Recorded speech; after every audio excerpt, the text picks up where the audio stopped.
le cocktail déjeunatoire. Donc c'est Marianne Guyader qui va nous rejoindre de Groix et Nature. Et ensuite, on aura bien mérité le petit verre de l'amitié et puis à manger et à boire, évidemment. Alors, un micro pour Marianne, ce serait bien. Tac, voilà. Marianne, 10 minutes. Alors, voilà, la zapette. Donc, ici, le petit bouton de droite, tout simplement. D'accord? 10 minutes pour nous mettre en appétit avant Bonjour à tous. la Ça pause de marche, oui, midi. vous Ouais, m'entendez? c'est bon, on Ok, est tout bon. bonjour à tous. Je sais que je passe pas l'heure la plus facile parce que c'est juste avant de déjeuner et en plus je vais vous parler d'agroalimentaire et de produits qui sont plutôt sympas à l'heure de l'apéritif. Mais on est également là pour parler digital et digital inspirationnel. Donc, quelques mots sur Groix et Nature. Groix et Nature est une conserverie artisanale, familiale, qui a été créée en 2000 sur l'île de Groix. Je vous dis ça parce que c'est assez important le fait d'être une entreprise insulaire dans après la stratégie et les éléments de réflexion qu'on a pu faire sur la partie digitale. L'île de Groix, quelques mots. L'île de Groix, c'était le premier portonnier au siècle dernier. Le bateau que vous voyez là, c'est un dindé, donc le bateau emblématique qui allait pêcher du thon. Il y avait 5 conserveries. Nous sommes la dernière en activité, avec un attachement très fort vis-à-vis du territoire. Donc les produits sont labellisés produits en Bretagne.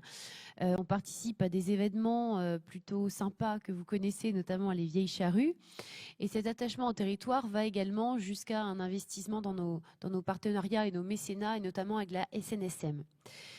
Un autre point qui est important dans l'entreprise, c'est cette notion de qualité produit, de transparence vis-à-vis de nos clients, de montrer ce que l'on fait, de montrer comment on travaille. On est entreprise du patrimoine vivant, on travaille beaucoup la matière, on va fumer le poisson, on va enlever à la main la peau du maquereau une fois qu'il est fumé. C'est des gestes qu'on ne voit pas partout et qu'il est important de mettre en avant, de sublimer, d'expliquer. Et donc le dernier point que je mettais, c'est vrai qu'on travaille avec des produits locaux, on a des partenariats, on travaille notamment avec un pêcheur du Guilvinec, on travaille avec un producteur de piments sur Groix, donc vraiment une approche très très axée autour du territoire. J'en arrive à une question que je me suis posée. Donc Jean-Luc Martin, que je remercie de m'avoir intégré dans cette réflexion, m'a appelé, j'étais au volant de ma voiture, il me dit est-ce que tu veux participer? Et finalement, la question que je me suis posée, mais c'est quoi le rôle du digital pour une PME comme Groix et Nature qui fait grosso modo un chiffre d'affaires de 6 millions d'euros, 35 collaborateurs?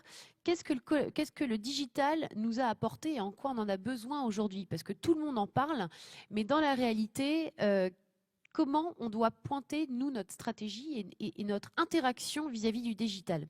J'en ai trouvé 3 points que je vais aujourd'hui vous détailler un petit peu.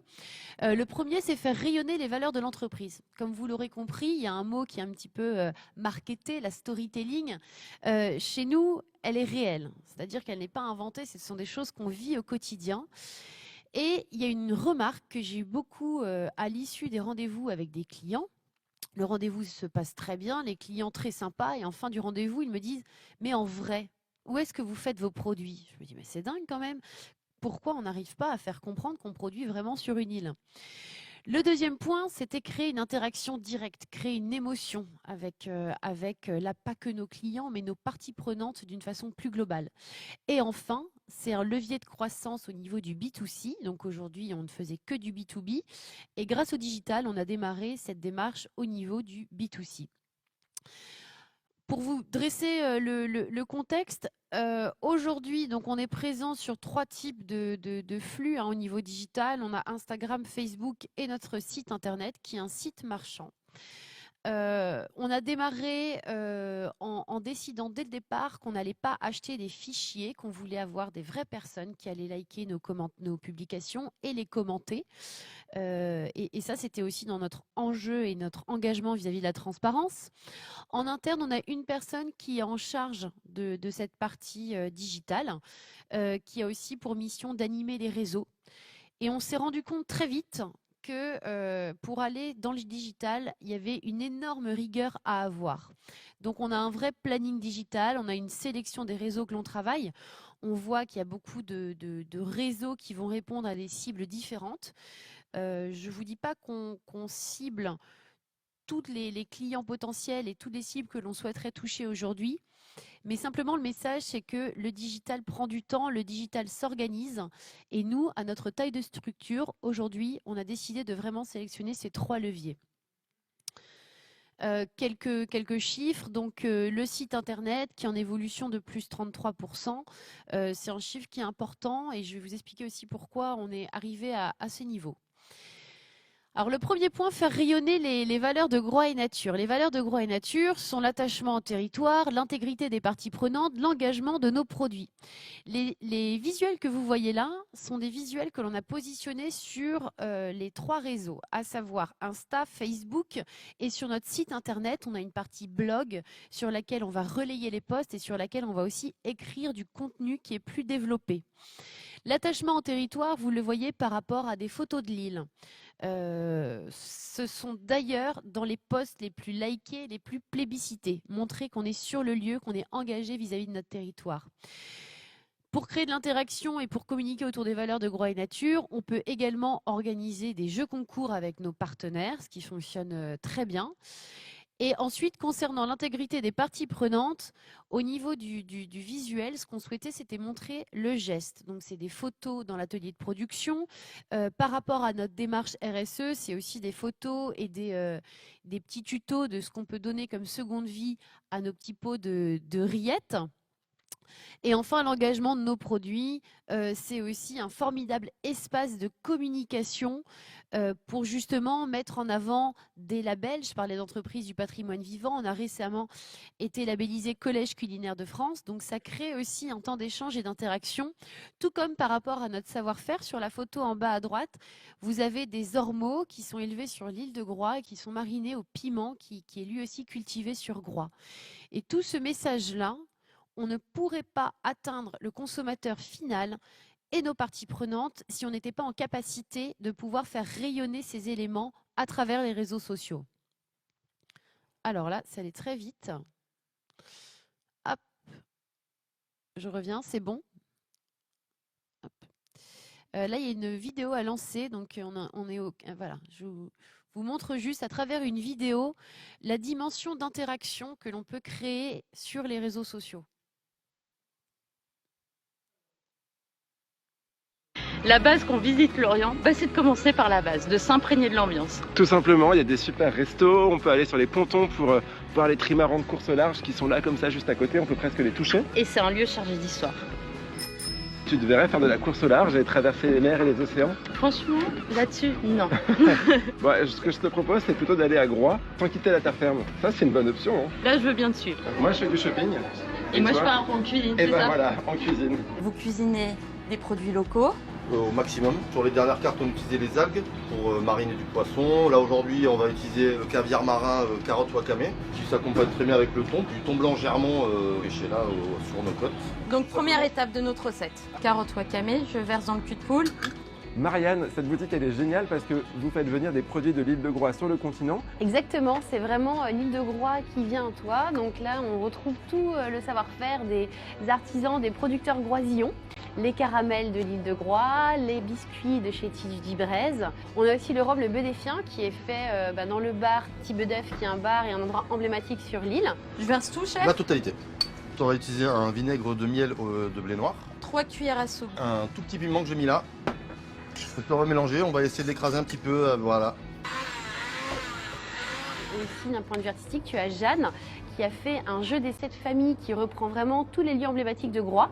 Ah, et on peut même se laver les mains avec des savons de l'île de Groix. Et oui, on a 2 très belles entreprises qui font des savons naturels. Ce sont des entreprises familiales. En gros, Groix, c'est la vie. Groix, c'est la vie, tout à fait. C'est l'incontournable. Evan, je te propose de goûter. Comme ça, tu vas reprendre un peu de force pour pédaler. Tiens, dis-moi ce que t'en penses. C'est trop bon. Donc voilà, maintenant tu sais faire ton ketchup maison. Par contre, t'as un peu forcé sur le piment, je crois. C'est un peu chaud. C'est vrai en plus. Non. Si, ça pique quoi. Il nous reste une grosse minute, Marianne. En tout cas, le timing est parfait, hein, de passer avant le déj. Oui, et Oui, Pardon j'avance. Oui, oui, oui. C'était juste pour vous On n'est pas à la montrer. minute. Hein. C'était juste pour vous montrer en fait un exemple. Donc là, c'est dans notre restaurant, ce que j'ai pas précisé avant le film. On a un restaurant épicerie fine qui s'appelle le Comptoir Groix et Nature. Là, ce petit film a été tourné. C'était simplement pour vous dire que sur un temps court qui est de 1 minute 58, je crois exactement, on a pu toucher différentes parties prenantes de l'entreprise à travers les collaborateurs, à travers différentes entreprises du territoire, parce qu'il y avait une mise en avant d'entreprises groisillonnes, tout ce qui est la région, parce que c'est un film qui a été aussi demandé au niveau de la région. Donc ça, c'est vraiment un rayonnement qui est très important et qui permet de toucher des cibles vraiment très larges. Quand on pense digital, c'est vrai que quand on est sur les réseaux sociaux, on peut se dire que finalement notre cible, c'est le client final. Mais pas que. Il faut vraiment dans sa réflexion toujours élargir et de se dire que toutes nos parties prenantes peuvent être intéressées et intégrées aux informations que l'on diffuse. Le dernier point qui a été développé aussi précédemment dans d'autres présentations, c'est tout ce qui est augmentation de la croissance B2C. Ça a démarré tout simplement par la création d'un site marchand. Si on n'a pas de site marchand, c'est plus compliqué. Ensuite, on a eu une deuxième étape qui a été des opportunités qui étaient à capter. On a eu la chance d'avoir des reportages, notamment dans Les Racines et des Ailes, mais aussi des opportunités à partager avec des partenariats. Avec là, c'est l'entreprise 727 Selbag. Les premières étapes, quand on a eu ces opportunités, on s'est fait clairement dépasser par les commandes qu'on pouvait avoir. On n'était pas assez professionnel sur cette démarche, d'un point de vue saisie de commande, d'un point de vue logistique. Et donc, on a internalisé vraiment toute cette préparation pour aujourd'hui être à l'étape où on développe cette stratégie avec une agence dédiée en web marketing qui est située à Rennes. On reste avec nos attaches bretonnes, car il y a vraiment un enjeu qui est important pour les entreprises aujourd'hui et encore plus demain. Donc pour conclure, pour être dans la minute demandée, le rôle du digital dans une PME, pour moi en tout cas, je pense que ce qui est important de retenir, c'est que le digital permet de créer une expérience client. Une expérience auprès des gens que vous n'allez pas voir tous les jours, mais grâce à qui? Grâce au digital, vous allez pouvoir maintenir un lien sur les informations de votre entreprise, les valeurs de votre entreprise et la façon de travailler de votre entreprise. C'est également un outil indispensable en termes de visibilité. Aujourd'hui, une entreprise, pour vivre, doit être vue et vue d'une manière positive. Là encore, tous les réseaux permettent de développer cet outil de communication. Et enfin, c'est un levier de croissance, c'est ce que je vous expliquais rapidement sur la partie B2C. C'est devenu vraiment un circuit de distribution qui est incontournable pour une PME. Voilà, je pense que je suis dans les temps. Eh ben c'est très bien, on se prend encore 2 minutes pour des questions-réponses. On est large, puis le public n'a pas faim, donc ça va. Est-ce que, peut-être en termes de personnes qui gèrent, on parlait du community management, on a vu des vidéos aussi, qui étaient sans doute faites par l'extérieur, mais est-ce que ça a vocation à grandir, j'imagine, ce pôle au sein de l'entreprise pour justement gérer un peu les communautés de clients et améliorer la relation client ? Alors nous, on a fait le choix, et là encore, c'est un choix stratégique, de rester en interne sur ces éléments-là. Pourquoi ? On s'est dit que le risque, c'était de faire des campagnes avec des community managers externes, d'avoir une super gestion des réseaux pendant 3 ou 6 mois, mais après, il n'y a plus rien.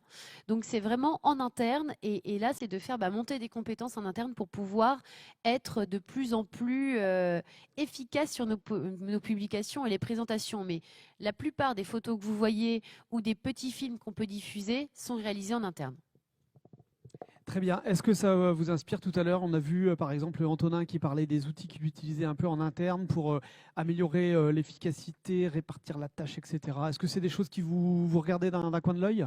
Oui, tout à fait. Là, moi, aujourd'hui, j'avais décidé de répondre à la question principal du pourquoi le digital, mais effectivement le digital est un sujet tentaculaire et stratégique, donc bien évidemment des sujets comme ce que développe Antonin sont des sujets sur lesquels on est également vigilant et puis à l'affût. Pour apporter encore plus de collaboration dans l'entreprise.